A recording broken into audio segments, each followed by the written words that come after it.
ময়নাগুড়ির সভা থেকে যুব সমাজকে দেশ বাঁচানোর আর্জি মুখ্যমন্ত্রীর। মঙ্গলবার জলপাইগুড়ি লোকসভা কেন্দ্রে তৃণমূল কংগ্রেস প্রার্থী অধ্যাপক নির্মল চন্দ্র রায়ের সমর্থনে ময়নাগুড়ি জনসভা করেন মুখ্যমন্ত্রী মমতা বন্দ্যোপাধ্যায়।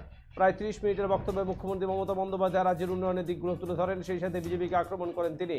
মুখ্যমন্ত্রী মমতা বন্দ্যোপাধ্যায় বলেন, কিছুদিন আগে প্রধানমন্ত্রী কোচবিহারে এসেছিলেন, কিন্তু গত 31 তারিখ ঝড়ে ক্ষতিগ্রস্তদের নিয়ে একটা কথাও বলেননি। আমরা ঝড়ে ক্ষতিগ্রস্তদের পাশে দাঁড়াতে নির্বাচন কমিশনকে অনুরোধ করছি। নির্বাচন কমিশন না থাকলে 1 মিনিট সময় লাগতো না। এদিন মুখ্যমন্ত্রী ক্ষোভের সুরে বলেন, কিছুদিন আগে চালসায় যাচ্ছিলেন, আমার গাড়ি দেখে ওরা চোর চোর বলে চিৎকার করে।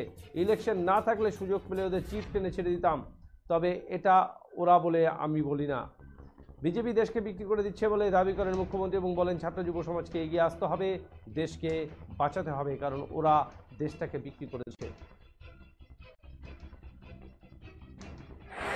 এদিকে সবাই মেশিনে নৃত্য, দেশি বাজনার তালে, বৈরাতি নাচের তালে সভামঞ্চে মুখ্যমন্ত্রী মমতা বন্দ্যোপাধ্যায়কে নাচতেও দেখা যায়, দেশি ঢোল বাজাতেও দেখা যায় মুখ্যমন্ত্রীকে। নার্স সিস্টাররা এবং স্থানীয় যুবক যুবতীরা, স্থানীয় ক্লাব, আমাদের সকলে যেভাবে মানুষের পাশে দাঁড়িয়েছেন, আমি আবার তাদের ধন্যবাদ জানাই। আমি হাসপাতাল থেকে ছুটে গিয়েছিলাম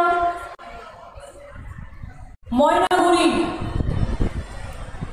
যেখানে বাড়িঘরগুলো তছনছ হয়ে গিয়েছিল বার্নিশে। তারপরের দিন আমি আলিপুরদুয়ারেও গিয়েছি।